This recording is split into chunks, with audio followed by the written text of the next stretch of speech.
A very good morning to all of you. कैसे हो आप लोग? सब अच्छे होंगे, खूब अच्छे से पढ़ रहे होंगे, लॉकडाउन को यूटिलाइज़ कर रहे होंगे आप लोग। बहुत अच्छे से पढ़िए, जल्दी से फटाफट सिलेक्शन लीजिए, है ना। और आप लोग ना हैंड रिटन नोट्स बनाया करो, वो ज़्यादा अच्छा रहेगा मेरे हिसाब से। क्योंकि प्रिंट आउट वगैरह से पढ़ने में ठीक है याद तो हो जाता है, लेकिन हैंड रिटन नोट को ना आप ज़्यादा रिकॉल कर पाते हो जब एग्ज़ाम देने बैठते हो। तो हम लोगों ने लास्ट क्लास में पढ़ा था संविधान सभा के बारे में, कैसे उसका निर्माण हुआ, अंतरिम सरकार का गठन हुआ, सारी चीज़ें। तो फिर आज का जो हमारा टॉपिक है वो है संविधान सभा की कार्य प्रणाली। कितनी मीटिंग हुई, कैसे कब बना, कब तैयार हुआ, कब लागू हुआ, तो ये सारी चीज़ें कौन कौन सी समितियाँ थीं, क्योंकि पूरे संविधान सभा सारे लोग एक साथ मिलके तो काम नहीं करते। तो कुछ लोगों को अलग अलग समिति बना के बांट दिया गया था। ये सारी चीज़ें हम इसमें अब डिस्कस करेंगे। तो देखिए, संविधान सभा की कार्यप्रणाली में सबसे पहली बात आती है कि इसकी कितनी बैठक हुई। सब लोग जब अपना रिपोर्ट तैयार कर रहे थे तो इन लोगों ने कितनी बैठक की थी, तो कुल 11 अधिवेशन। संविधान के लैंग्वेज में मीटिंग, बैठक को क्या बोला जाता है? अधिवेशन बोला जाता है। तो कितने अधिवेशन हुए थे? 11 अधिवेशन हुए थे। 11वां अधिवेशन जो हुआ था आपका, वो 26 नवंबर 1949 को हुआ था, जिस दिन आपका संविधान बनकर तैयार हुआ था। लेकिन इसके अतिरिक्त 24 जनवरी को भी एक अन्य बैठक हुई थी, जब 284 लोगों ने इस पे हस्ताक्षर किया था। तो अगर आपसे पूछेगा, ऑप्शन में पूछेगा कि संविधान सभा की कितनी अधिवेशन हुई थी, और कभी कभी ऐसा रहता है कि 11 न देकर उन लोग 12 भी दे देते हैं। स्टेट पीएससी ये वाला कांड बहुत करते हैं। तो आप क्या करोगे? 12 को लोगे, क्योंकि वो नियर अबाउट है। इसीलिए हमेशा ना आयोग यही किया है, अगर 11 नहीं दिया है, 12 दे दिया है ना, तो वो 12 को आंसर ले लेता है। मेन हुआ था 26 नवंबर 1949 को ही लास्ट मीटिंग हुई थी, जो 11वां अधिवेशन था। लेकिन 24 जनवरी को भी 284 लोग साइन करते हैं एक अलग से मीटिंग करके, तो इसीलिए उसको भी कभी कभी काउंट कर लिया जाता है, खासकर स्टेट पीएससी वाले। तो आप कंफ्यूज नहीं होना, मुख्य अधिवेशन 11 ही हुआ था। 11वें अधिवेशन में ही यह बनकर तैयार हो गया था और संविधान सभा के लोगों ने इसको स्वीकार कर लिया था। कब?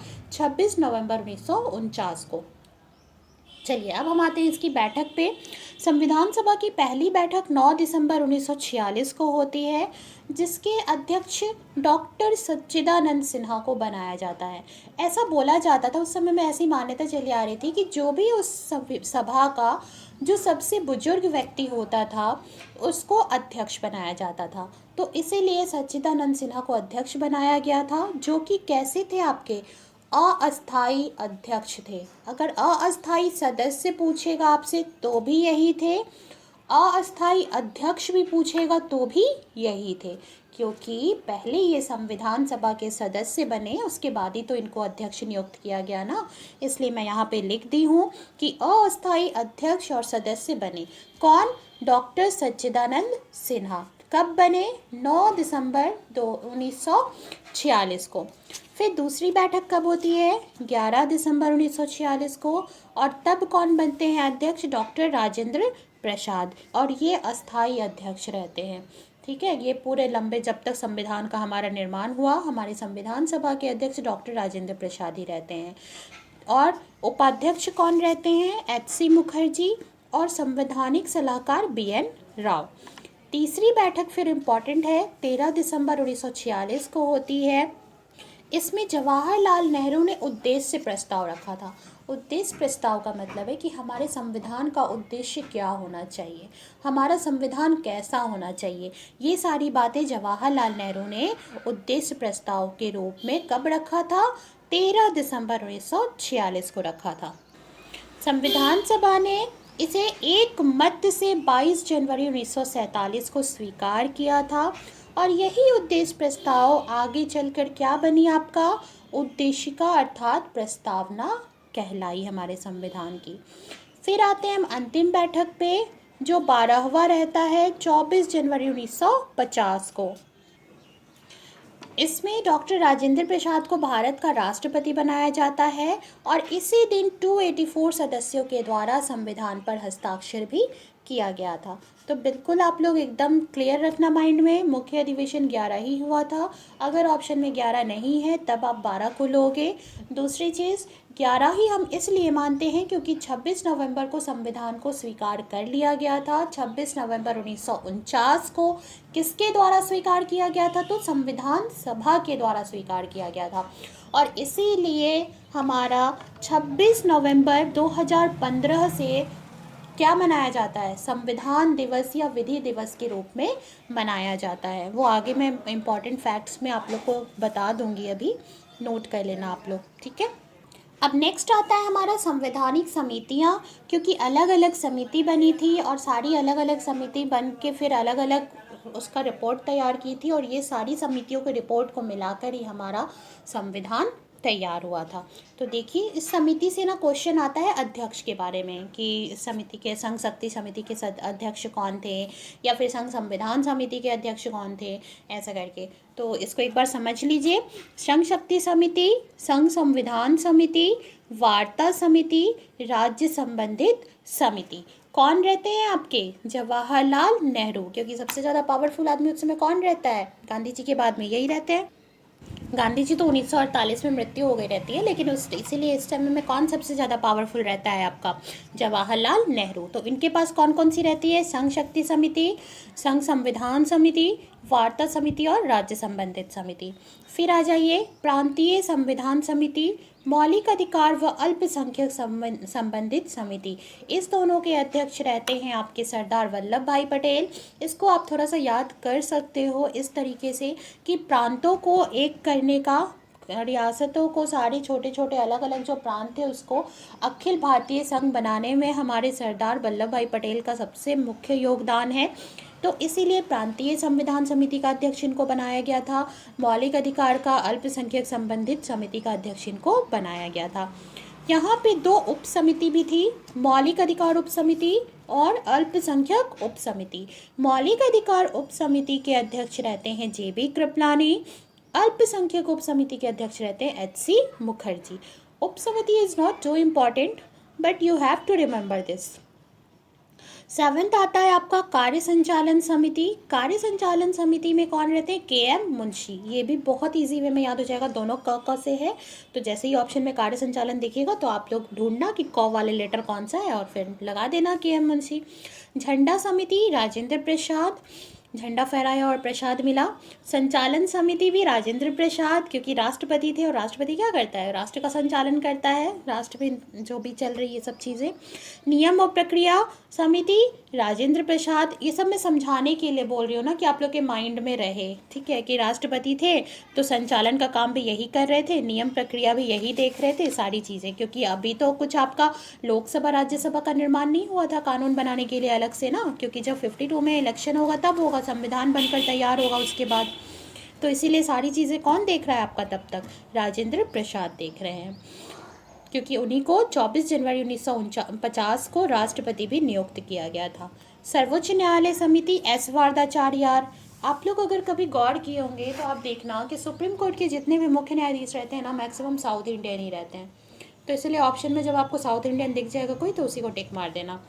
प्रारूप समिति सबसे इम्पॉर्टेंट, सबसे बड़ी समिति थी ये प्रारूप समिति।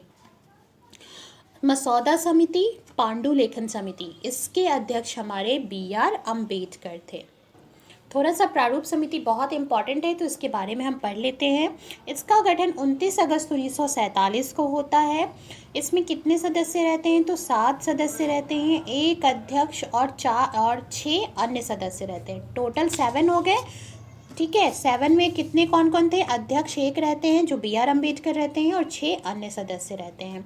अन्य सदस्यों में कौन कौन रहता है? गोपाल स्वामी अय्यर, आचंगर, कृष्णा स्वामी Iyer, KM Munshi, Mohammad Sadulla, BL Mittal. BL Mittal त्याग पत्र दे देते हैं, उसके बाद माधव राज बनते हैं। कृष्णा स्वामी रहते हैं, तो कृष्णा स्वामी अय्यर और ये कृष्णा स्वामी अलग हैं। कृष्णा स्वामी की जब मृत्यु हो जाती है तो कृष्णा स्वामी फिर आते हैं एक दूसरे DP खेतान के मृत्यु के बाद। तो 6 मेंबर में से क्वेश्चन पूछ देता है कि प्रारूप समिति में निम्नलिखित में से कौन कौन से सदस्य शामिल थे या कौन कौन से सदस्य शामिल नहीं थे।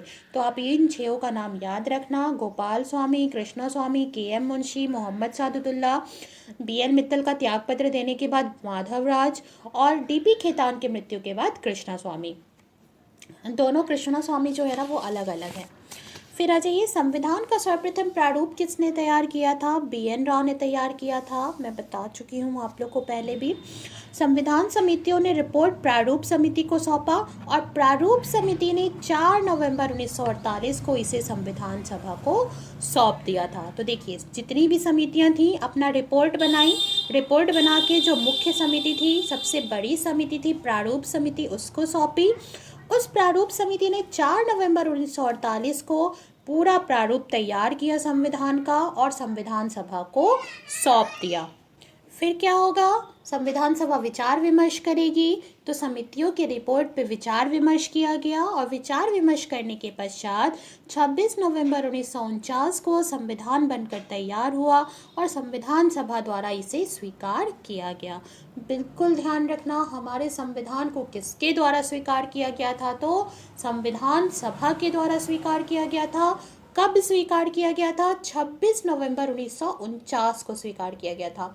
जब बात आती है लागू करने की, तब होगा कि 26 जनवरी 1950 से हमारा संविधान देश में लागू हुआ था। ठीक है, यहाँ देखिए मैंने नोट कर दिया है, 26 नवंबर 2015 से इस दिन संविधान या विधि दिवस के रूप में मनाया जाता है।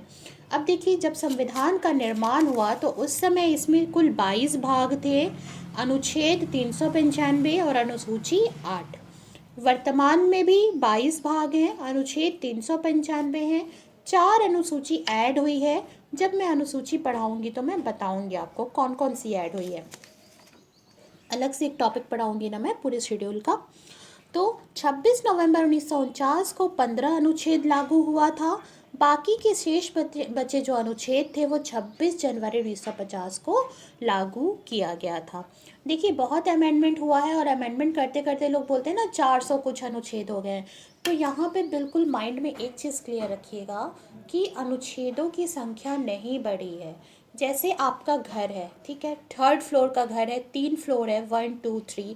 उसमें 1st फ्लोर में AB कमरे हैं, 2nd फ्लोर में CD कमरे हैं और 3rd फ्लोर में E और F कमरे हैं। तो अगर 1st फ्लोर में आपको A कमरे में अमेंडमेंट करना है, तोड़ कर आप बनाओगे, तो आप ये थोड़ी ना बोलोगे कि आपका 4th फ्लोर का घर बन गया, है ना। आपने क्या किया? 1st फ्लोर के A वाले कमरे में अमेंडमेंट करके A का 1 बना दिया। तो वैसे ही हमारे संविधान में संशोधन होता है कि मान लीजिए अगर आर्टिकल 15 में कोई अमेंडमेंट करना है तो 15 के 1 में 2 में ऐसा करके अमेंडमेंट होता है। ऐसा नहीं कि वो अमेंडमेंट बढ़ जाएगा और 395 प्लस होके 396 हो जाएगा, ऐसा नहीं होता है संशोधन। तो होप आप लोग को क्लियर हुआ होगा कि संशोधन होता है, इतने बार हुआ है तब भी 395 ही क्यों लेते हैं अनुच्छेदों की संख्या। ठीक, अब आ जाइए कुछ इम्पॉर्टेंट फैक्ट्स पे। जनगण मन को भारत का राष्ट्रगान बनाया गया कब? 24 जनवरी 1950 को। वंदे मातरम को राष्ट्रगीत 24 जनवरी 1950। राजकीय भाषा हिंदी कब बनी? देखिए, राष्ट्रीय भाषा नहीं है ना, राजकीय भाषा है। कभी भी हिंदी हमारी राष्ट्रीय भाषा नहीं है, राजकीय भाषा है हमारी हिंदी। और ये कब बनी है? तो 14 सितंबर 1949 को। भारत हमारे राष्ट्रमंडल देशों के सदस्य कब बनता है? 16 मई 1949 को। राष्ट्रीय ध्वज के रूप में तिरंगा को कब अपनाया गया? 22 जुलाई 1946 को अपनाया गया था। संविधान निर्माण में लगा कुल समय 2 वर्ष 11 महीने 18 दिन, 165 डेज थे ये टोटल। और पैसे कितने खर्च हुए थे? तो 64 लाख रुपए इसमें खर्च हुए। संकलन या सूचीबद्ध किसने किया था? तो प्रेम बिहारी नारायण रायजादा ने किया था। संविधान सभा के सचिव कौन रहते हैं? HVR आयंगर रहते हैं। और मुहर किस चीज़ का है? तो आप देखना, कभी गूगल पे जाके देखना, तो वहाँ पे ना हाथी का बना हुआ है फोटो, तो इसलिए हमारे संविधान पे हाथी का मुहर है। जब संविधान सभा विधायिका के रूप में कार्य करता था तो इसकी अध्यक्षता किसने की थी? GV मावलंकर करते थे। विधायिका का मतलब हो गया जब उन लोग कोई कानून बनाने से लेकर, क्योंकि इस समय इलेक्शन तो हुआ नहीं था, लोकसभा राज्यसभा का तो कहीं कुछ निर्माण नहीं हुआ था, तो इसीलिए आपका क्या हो रहा था? GV मावलंकर करते थे जब ये विधायिका के रूप में कार्य करता था, मतलब कानून बनाने के लिए कुछ। लेकिन जब संविधान निर्माण के लिए कार्य करता था तो राजेंद्र प्रसाद अध्यक्षता करते थे, क्योंकि अस्थाई अध्यक्ष कौन थे आपके? राजेंद्र प्रसाद थे। संविधान का सौंदर्यीकरण और सजावट किसने किया था? तो देखिए, ये बंगाल में कलकत्ता में शांति निकेतन है। शांति निकेतन के कलाकार थे नंदलाल बोस एवं ब्यूहर राम मनोहर सिन्हा। ये दोनों ने मिलकर पूरे संविधान को सजाया है। कभी आप लोग गूगल पे देखना, बहुत सुंदर उसमें ना डिज़ाइन बना हुआ है। तो ये आप ज़रूर देखिएगा इसको। ये केबीसी का भी क्वेश्चन था कि संविधान का सौंदर्यीकरण किसने किया था। नंदलाल बोस था ऑप्शन में। तो इसलिए थोड़ा सा केबीसी कभी कभी आप लोग देख लिया करो और अच्छे से पढ़ो। प्लीज़ नोट्स बना के पढ़िए। और टॉपिक वाइज मैं पूरा एकदम सीरीज़ में पढ़ा रही हूँ। आप लोग घटना चक्र उठाओ और क्वेश्चन सॉल्व करो। बिल्कुल क्वेश्चन बनेंगे। कुछ भी डाउट होता है तो आप मेरे से 5 to 7 के बीच में कॉल करके डाउट पूछ सकते हो, कोई इशू नहीं। कभी अगर कॉल मिस हो जाता है तो मैं ज़रूर कॉल बैक आप लोग को कर लूँगी। आप लोग एक व्हाट्सएप पे मुझे मैसेज भी डाल सकते हो कि हाँ मैम ऐसा वाला डाउट है। तो इसलिए प्लीज़ अच्छे से पढ़िए, प्लीज़ घटना चक्र सॉल्व कीजिए, प्रीवियस ईयर पेपर सॉल्व कीजिए, वीडियो को लाइक कीजिए, शेयर कीजिए। Have a good day. Thank you.